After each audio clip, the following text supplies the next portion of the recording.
Hi guys, this is Grace again. Good morning, good afternoon, or good evening. Today is nandito kami sa Wilcon. Kasi nabenta na yung house. So, nandito kami para bumili ng mga boxes para sa paglilipat.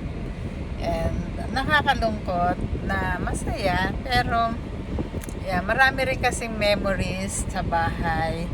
Kaya dapat i-treasure mga happy moments and family visits. So, yeah, mamimiss namin. Tapos wala yung dog namin si Koa, naampun na, nada-adapt na. So, si Chico, yun makakasama namin sa condo. Kaya, nagre-ready na kami. Pabili-bili na ng cardboard. Pero yung condo hindi pa tapos. Na mag-open house na sa next week. Pero nakapag-deposit na kami. So, at saka may 3 building na rin naman na gawa na. So, baka ma-award sa amin ng isang unit doon. Ground floor. 1 bedroom. So, unti-unti nag-i-impake, unti-unti ano. Pero kung hindi pa tapos yung may award sa amin, hindi pa nagagawa, magre-rent muna kami. Kasi very unusual yung ang bilis mabenta. 1 month lang sa market, and then sa mga, marami kasi akong agent. Kaya nagtulong-tulong sila. Nagtulong-tulong sila. Masaya na, exciting kasi doon sa lilipatan,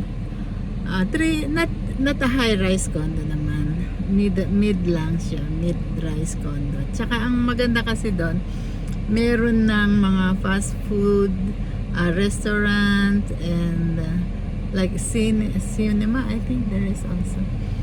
Kaya sa loob ng compound, loob ng subdivision. Kaya nice, exciting.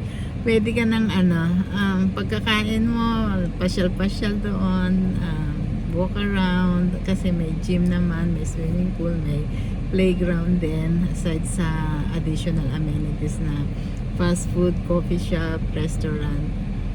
Kaya, yes, exciting. Lalo na, mostly siguro mga senior lang nandoon, kasi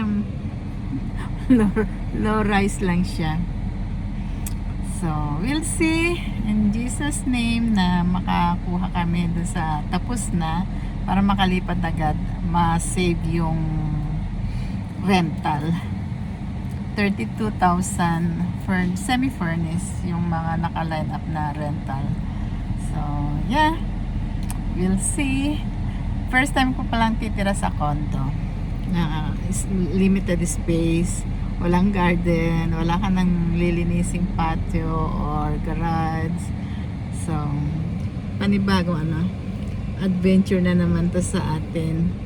Kaya, yeah, exciting na. Nervous kasi lapit-lapit ba? Kwarto-kwarto lang yung mga neighbor room. Neighbor unit mo. So, yeah. Let's pray it na sana maka-award sa amin ang isa sa mga ready na kwarto. Yan.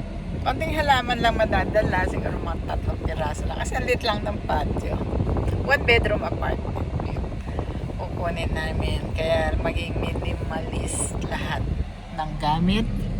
Selected lang ang madadala. Pero marami namang manghihingi, marami namang mapagbibigyan ng mga gamit namin.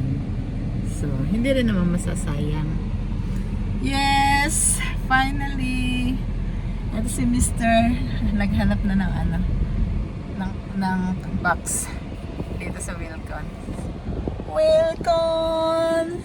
Dito rin kami bumili ng boxes nung lumipat kami ng ibang bahay. Galing sa bahay.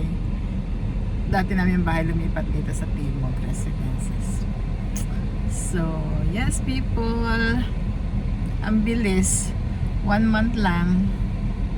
Pero yung iba bank financing, kaya it takes 2 months pa rin para sa paglipat ng title at saka bank appraisal. So marami pang time na magligpit-ligpit ng mga gamit, magpamigay. Okay guys, exciting journey.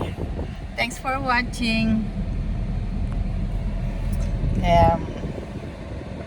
See you next time again sa next na video natin. Bye!